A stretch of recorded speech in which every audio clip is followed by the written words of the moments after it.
Bismillahirrahmanirrahim. Assalamualaikum warahmatullahi wabarakatuh. Saya Faizal Mejiuda, NIM 063170066 akan mempresentasikan tugas besar EPSK 1 yang membahas mengenai pengukuran waktu. Yang pertama ada stopwatch time study. Di sini aktivitas yang akan diamati adalah aktivitas menyetrika baju. Untuk aktivitas ini terdapat ada 29 aktivitas yang dilakukan. Kemudian pada tabel ini dari setiap aktivitasnya ada waktu dengan satuan detik. Seperti yang pada nomor pertama menyalakan setrika dengan waktu 3 detik, mengambil baju dengan waktu 2 detik, dan meletakkan bagian depan baju di meja gosokan dengan waktu 10 detik, sampai dengan melipat baju hingga rapi dengan waktu 20 detik. Jadi pada tabel ini untuk sigma X-nya, untuk total waktu yang dibutuhkan dari awal hingga akhir proses menyetrika baju adalah 141 detik. Untuk mendapatkan hasil X-nya didapatkan dari jumlah total waktunya yaitu 141 detik dibagi 29 aktivitas, yang didapatkan adalah 4,86. Kemudian di sini juga ada tabel untuk rating penyesuaian menggunakan Westinghouse, kemudian ada skor juga. Pada tabel kali ini ratingsnya ada skill, effort, condition, and konsistensi. Untuk skill penyesuaian adalah excellent dengan skor plus 0,11. Untuk effortnya penyesuaian adalah excellent dengan skor 0,1. Untuk conditionnya penyesuaian adalah average dengan skor 0. Untuk konsistensinya penyesuaian adalah average dengan skor 0. Untuk tabel ini totalnya adalah 0,21 untuk tabel penyesuaian. Kemudian ada tabel untuk persen kelonggaran juga, dikarenakan ini adalah setup or preparation operation, maka untuk percentage kelonggarannya yaitu 57%. Kemudian ada perhitungan waktu baku. Di sini ada waktu siklus yang didapatkan dari sigma X per N, yang didapatkan juga dari tabel sebelumnya, pada slide sebelumnya, yaitu 141 dibagi 29, hasilnya adalah 4,86. Untuk waktu normal didapatkan dengan rumus waktu siklus dikali P. Jadi ada 4,86 dikali 0,21. 0,21 ini didapat dari tabel penyesuaian pada slide sebelumnya. Untuk waktu normal didapatkan hasilnya yaitu 1,02. Kemudian untuk perhitungan waktu bakunya, untuk waktu baku rumusnya adalah waktu baku sama dengan waktu normal ditambah dalam kurung waktu normal dikali persen kelonggaran tutup kurung. Untuk hasilnya adalah 1,02 ditambah buka kurung 1,02 dikali 57% tutup kurung. Untuk waktu bakunya didapatkan senilai 1,6. Kemudian ada work sampling. Ini adalah tabel work sampling yang diambil untuk 14 kali observasi yang dilakukan selama hari Senin, Selasa, Rabu, Kamis, Jumat, Sabtu, dan Minggu, yang tiap harinya dilakukan 2 kali observasi. Seperti hari Senin ada 1 produktif occurrence, yaitu menyetrika baju. Kemudian ada non produktif occurrence, yaitu di ruang tamu. Kemudian untuk hari Selasa ada 2 produktif occurrence, yaitu membereskan tumpukan baju, kemudian ada menyetrika baju juga. Kemudian ini hingga hari Minggu diobservasi selama 14 kali. Didapatkan untuk tabel ini yaitu percentage produktifnya sebesar 64%, kemudian untuk percentage non produktifnya sebesar 36%. Kemudian ada work factor. Di sini ada 29 aktivitas dalam menyetrika baju yang akan dianalisis melalui motion analysis dan ditentukan time waktunya dengan satuan time unit yang didapatkan pada tabel work factor. Untuk contohnya ada aktivitas yang pertama adalah menyalakan setrika sejauh 2 inci. Untuk motion analysis-nya adalah A2D. Untuk waktunya adalah 80 time unit yang didapatkan dari tabel work factor. Untuk aktivitas yang kedua yaitu mengambil baju sejauh 5 inci seberat 2 lbs. Kemudian untuk motion analysis-nya adalah A5 WD, untuk waktunya adalah 43 time unit. Kemudian yang aktivitas ketiga adalah meletakkan bagian depan baju di meja gosokan sejauh 2 inci seberat 2 lbs. Untuk motion analisisnya adalah A2 WD dengan waktu 29 time unit. Kemudian itu dianalisis dari semua aktivitasnya sebanyak 29, kemudian dari waktunya ditotalkan dan didapatkan 1.236 time unit untuk work factor. Selanjutnya ada MTM1, di sini ada 29 elemen breakdown-nya juga atau aktivitasnya, kemudian akan dianalisis dengan motion analysis-nya, tetapi dengan MTM1 khususnya, dan menentukan waktunya juga. Seperti contohnya di sini ada elemen breakdown yang keempat, seperti mengambil pewangi untuk disemprotkan ke baju bagian depan sejauh 5 inci seberat 2 lbs, yaitu untuk motion analysis-nya adalah R5B ditambah T90. Untuk dua motion analysis ini ditambah yang didapatkan dari tabel MTM1 dan hasil waktunya adalah 13,2 time unit. Untuk selanjutnya ada elemen breakdown yang kelima, seperti menyemprotkan pewangi ke baju bagian depan sejauh 2 inci seberat 2 lbs, yang didapatkan motion analysis-nya adalah G1A ditambah T45 dengan waktu 5,5 time unit. Dan selanjutnya adalah mengembalikan pewangi sejauh 2 inci seberat 2 lbs dengan motion analysis-nya ada RL1 dengan waktu 2 time unit. Kemudian dari setiap 29 elemen breakdown ini ditentukan motion analysis-nya dan waktunya dengan satuan time unit, kemudian ditotalkan untuk tabel ini didapatkan 221,4 time unit waktunya yang didapatkan dari aktivitas 29 aktivitas, yaitu menggosok menyetrika baju. Selanjutnya ada MOST. Di sini juga ada 29 elemen breakdown dan aktivitas-aktivitasnya nanti yang akan dianalisis dengan general move ABG ABPA dari tiap-tiap general move-nya. Jadi seperti contohnya elemen breakdown yang pertama adalah menyalakan setrika sejauh 2 inci. A-nya A0, B-nya B0, G-nya G1, A-nya A0, B-nya B0, P-nya P1, dan A-nya 0. Untuk waktunya adalah 2 time unit. Untuk yang elemen breakdown yang kedua, mengambil baju sejauh 5 inci seberat 2 lbs, A1, B0, G1, A0, B0, P1, A1 dengan waktu 4 time unit. Jadi tiap-tiap elemen breakdown-nya dianalisis untuk didapatkan waktunya.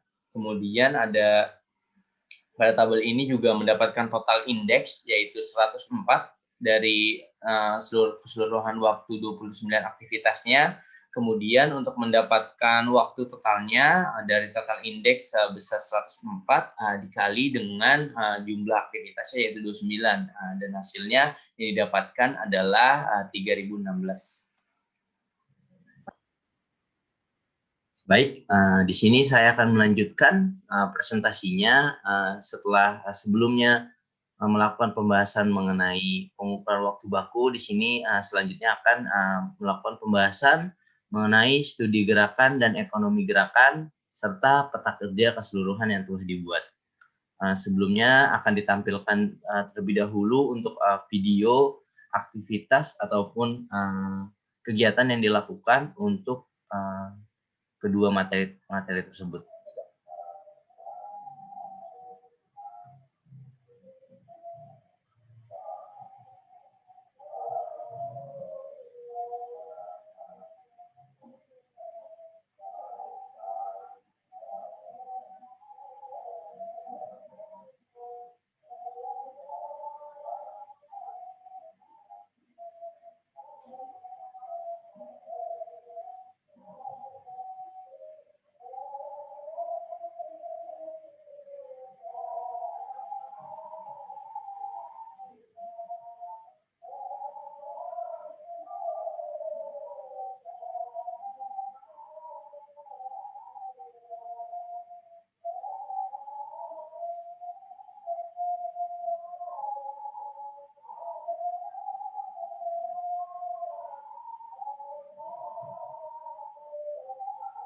Mungkin untuk mempersingkat waktu akan dicepatkan videonya. Aktivitas ini akan dilakukan hingga selesai, hingga baju dilipat hingga rapi. Baik, selanjutnya setelah melihat video tersebut akan dilakukan kedua pembahasan mengenai dua materi ini. Yang pertama adalah studi gerakan dan ekonomi gerakan. Di sini ada terbagi menjadi beberapa aktivitas, yaitu hingga aktivitas 9 yang akan dibahas. Aktivitas yang pertama adalah aktivitas menyalakan setrika, yaitu aktivitas menyalakan setrika ini termasuk dalam kategori aktivitas yang efektif dikarenakan aktivitas ini tidak membutuhkan gerakan yang begitu sulit dan tidak membutuhkan waktu yang lama dalam menyelesaikan aktivitas tersebut. Maaf sebelumnya, untuk studi gerakan dan ekonomi gerakan ini dilakukan pembahasan untuk aktivitas-aktivitas tersebut, mana gerakan yang efektif dan gerakan yang tidak efektif. Jadi untuk aktivitas yang pertama ini, yaitu aktivitas menyalakan setrika, termasuk dalam kategori aktivitas yang efektif. Selanjutnya, aktivitas yang kedua adalah aktivitas mengambil baju dari keranjang, yaitu aktivitas mengambil baju dari keranjang ini termasuk dalam kategori aktivitas yang efektif dikarenakan aktivitas tersebut tidak memerlukan banyak gerakan dan hanya dilakukan satu kali saja pada saat awal-awal pengambilan dari baju ketika ingin disetrika. Kemudian aktivitas yang ketiga adalah aktivitas meletakkan baju di meja gosokan, yaitu aktivitas meletakkan baju di meja gosokan ini termasuk dalam kategori aktivitas yang tidak efektif dikarenakan aktivitas ini membutuhkan gerakan yang cukup banyak dan pada aktivitas ini juga membutuhkan waktu yang cukup lama dalam menyelesaikan aktivitas tersebut hingga dapat disebut tidak efektif. Hal ini dapat dilihat pada video yang sudah ditampilkan tadi. Selanjutnya untuk aktivitas yang keempat, aktivitas mengambil pewangi. Aktivitas ini termasuk dalam kategori aktivitas yang tidak efektif juga, dikarenakan posisi pewangi yang kurang tepat untuk dijangkau dan seharusnya pewangi tersebut diletakkan pada posisi yang mudah dijangkau agar aktivitas tersebut dapat efektif, karena aktivitas ini dilakukan berulang kali dan tidak dilakukan hanya sekali saja. Dapat dilihat juga itu pewanginya juga agak sulit dijangkau, maka dapat dikategorikan aktivitas ini tidak efektif. Kemudian aktivitas yang kelima yaitu adalah aktivitas menyemprotkan pewangi ke baju.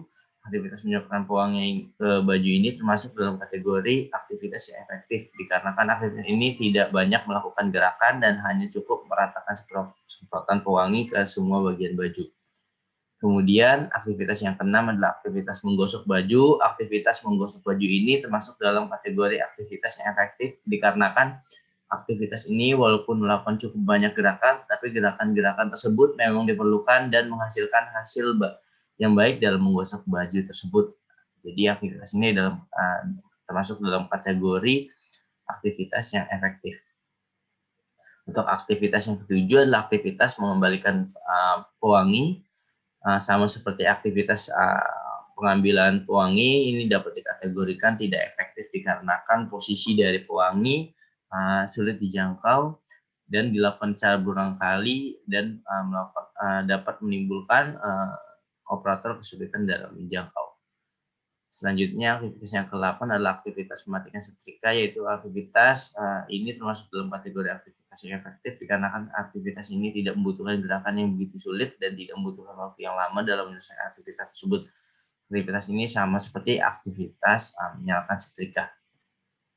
Untuk aktivitas jenis aktivitas yang ke-9 atau yang terakhir yaitu adalah aktivitas melipat baju, termasuk dalam kategori aktivitas yang efektif dikarenakan aktivitas ini walaupun cukup melakukan banyak gerakan tetapi hasil yang dihasilkan baik dan rapi dalam melipat baju. Dapat disimpulkan bahwa aktivitas tersebut termasuk dalam kategori aktivitas yang efektif. Selanjutnya, setelah pembahasan mengenai aktivitas-aktivitas yang efektif dan tidak efektif, selanjutnya ada peta kerja keseluruhan yang akan dibahas pada pembahasan selanjutnya, yaitu flow process chart. yang sekarang.